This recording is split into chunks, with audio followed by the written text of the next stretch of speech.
Monsieur le ministre, cher Michel, Mesdames, Messieurs les parlementaires, merci de votre présence nombreuse en une période où la session parlementaire est close.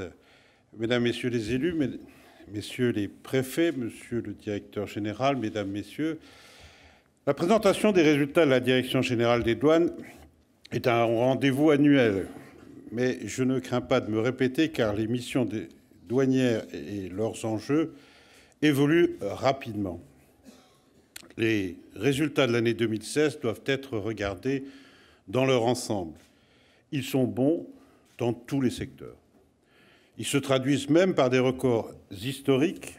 Dans certains domaines, ils doivent être aussi analysés dans une perspective pluriannuelle pour mesurer le chemin parcouru. Comme soutien de l'activité économique, la douane a poursuivi ses efforts pour accompagner les entreprises françaises à l'international et améliorer l'attractivité de nos ports et de nos aéroports. Cette démarche s'est encore intensifiée en 2016 avec l'entrée en application d'un nouveau code des douanes de l'Union européenne. C'est une évolution majeure et la douane française est en avance, on peut le dire, pour la mise en œuvre de ce nouveau code des douanes de l'Union européenne. C'est dans ce cadre que la douane a déployé son plan Dédouaner en France. Ce plan comporte 40 mesures pour réduire les coûts des entreprises et leur faire gagner du temps en les conseillant au mieux en fonction de leurs besoins. Un an après le lancement de ce plan, 31 des 40 mesures présentent des résultats positifs.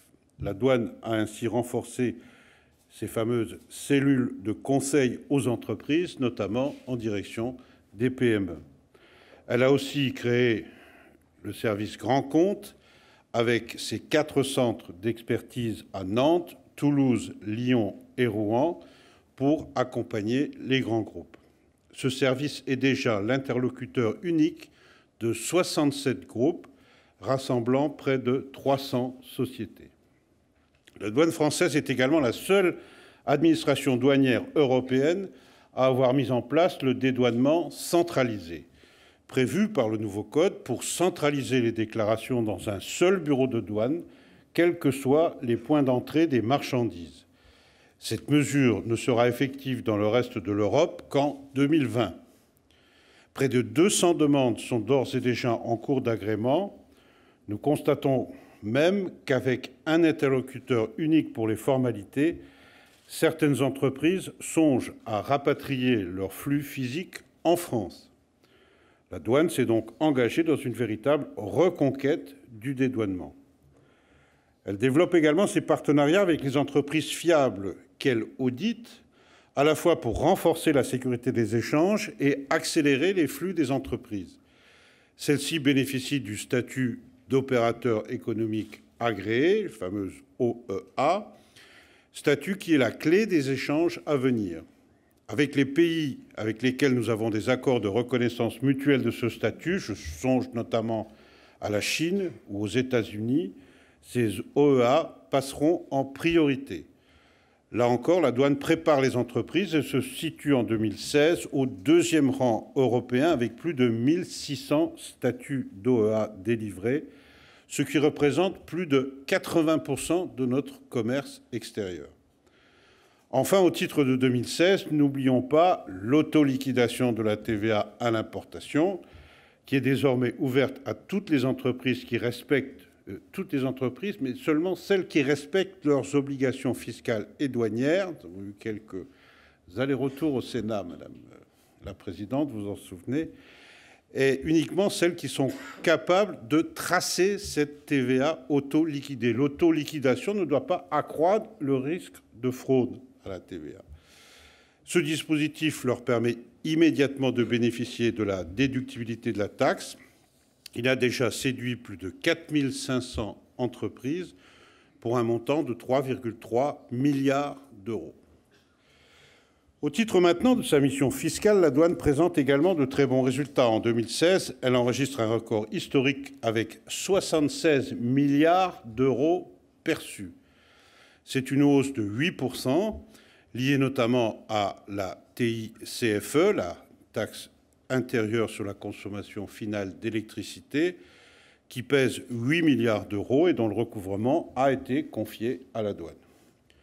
On peut aussi souligner l'effort de modernisation et de simplification dans le domaine fiscal avec de nouvelles procédures dématérialisées, Michel Sapin en a parlé, qui permettent d'accompagner les filières économiques de l'énergie ou de la viticulture. Je sais que c'était un domaine où cette modernisation était très attendue.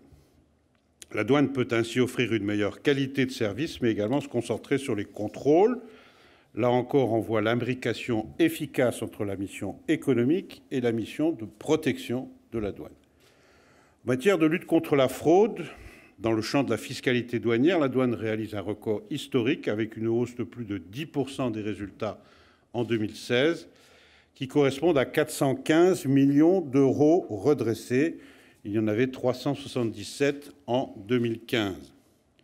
S'agissant enfin de la lutte contre la fraude, outre les résultats historiques en matière de contrefaçon, la douane a aussi saisi près de 84 tonnes de stupéfiants, dont 11 tonnes de cocaïne, ce qui représente le 3e résultat de son histoire. Les saisies de tabac, Monsieur le Président, s'élèvent à 441 tonnes, ce qui est aussi le 3e meilleur résultat de ces 25 dernières années, après les résultats records de 2015. J'ai d'ailleurs posé les jalons, je m'arrête un instant sur ce sujet, avec mon collègue d'Andorre, pour que nous puissions renforcer les coopérations de la surveillance aux frontières. Vous savez que c'est là, évidemment, un point d'entrée important.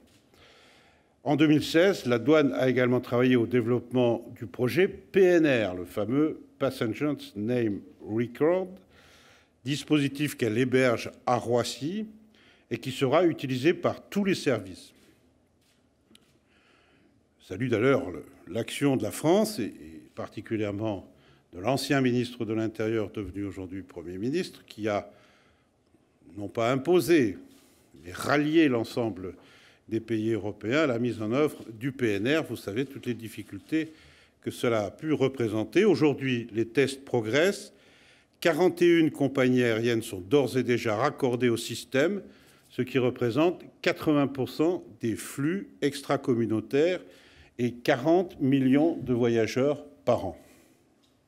Au titre de la protection du consommateur, les résultats sont tout aussi impressionnants, avec 38 millions de produits testés, dont 8,2 millions, soit plus de 20%, se sont révélés non conformes, et un peu moins de 1% se sont révélés dangereux. Avec 15% du nombre d'augmentation du nombre de ces constatations, la douane a progressé dans sa lutte contre le trafic d'espèces protégées.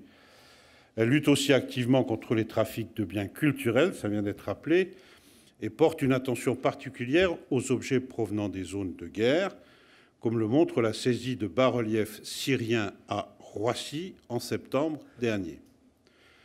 Je ne reviendrai pas en détail sur la protection des frontières et la lutte contre le financement du terrorisme, Michel Sapin l'a évoqué. Je note cependant que les saisies d'armes n'ont pas faibli.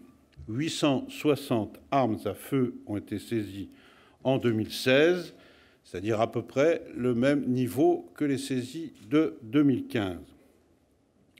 Je tiens également à évoquer une mesure récente importante pour l'avenir, puisque le Parlement a adopté le 28 février dernier une loi relative à la sécurité publique. Ce texte est venu uniformiser les conditions d'usage des armes par les policiers, les gendarmes et les douaniers. Il permet également aux agents des douanes de bénéficier, c'était une demande et c'est une nécessité, malheureusement des tragédies l'ont démontré, les douaniers pourront donc aussi bénéficier de l'anonymat dans les procédures lorsque c'est utile à leur sécurité, dans les mêmes conditions que les policiers et les gendarmes. Mesdames et messieurs, tous ces résultats, nous les devons, oui, à l'investissement des 17 000 femmes et hommes de la douane. Je le sais pour leur rendre souvent visite sur le terrain, encore récemment à Marseille, si j'avais oublié, Patrick Penucci me l'aurait rappelé, dans le Nord, ou à Mulhouse, encore la semaine dernière, où j'ai passé une journée entière avec eux. J'étais rendu également en Outre-mer. Je voudrais avoir une pensée amicale particulière pour les femmes et les hommes d'outre-mer étaient particulièrement frappés par leur action outre-mer. Je pense par exemple à la Guyane ou tant à Saint-Laurent-du-Maroni pour surveiller les flux avec le Suriname, que sur les opérations de trafic de drogue. La Guyane est une porte d'entrée malheureusement importante pour les trafiquants venus d'Amérique centrale ou du Sud, et dans des conditions difficiles, des conditions parfois même fort dangereuses. On pourra y revenir si vous le souhaitez. Enfin, les résultats sont le fruit de la complémentarité des missions douanières. J'en ai donné quelques exemples, je pourrais les multiplier. Vous savez, dans cette grande maison que constitue notre administration, la douane marche sur deux pieds. Surveillance des flux de marchandises, contrôle et surveillance des flux des personnes. Elle a une mission fiscale, de recouvrement des droits, des taxes, des accises en matière de tabac, d'alcool, de carburant. Et elle a une mission de contrôle aux frontières. Et dans une grande maison que constitue l'ensemble de nos administrations, certains voudraient mettre un pied à un étage et l'autre pied à un autre étage. Oh, ils ne le disent pas trop, mais j'y pense parfois tellement fort qu'on finit par l'entendre. Nous tenons à ce que les deux missions, je viens de dire combien elles étaient souvent imbriquées les unes dans les autres, restent des missions spécifiques exercées par un seul et même ensemble, cette grande famille qui est la douane. C'est un gage d'efficacité et de réussite. Aujourd'hui, nous avons la chance d'avoir une douane forte, forte du professionnalisme de ses agents, de ses compétences, de ses résultats. Une douane qui, d'ailleurs, défilera à nouveau sur les Champs-Élysées le 14 juillet prochain, aux côtés de nos armées et de tous les services engagés dans la protection de notre pays. Je vous remercie.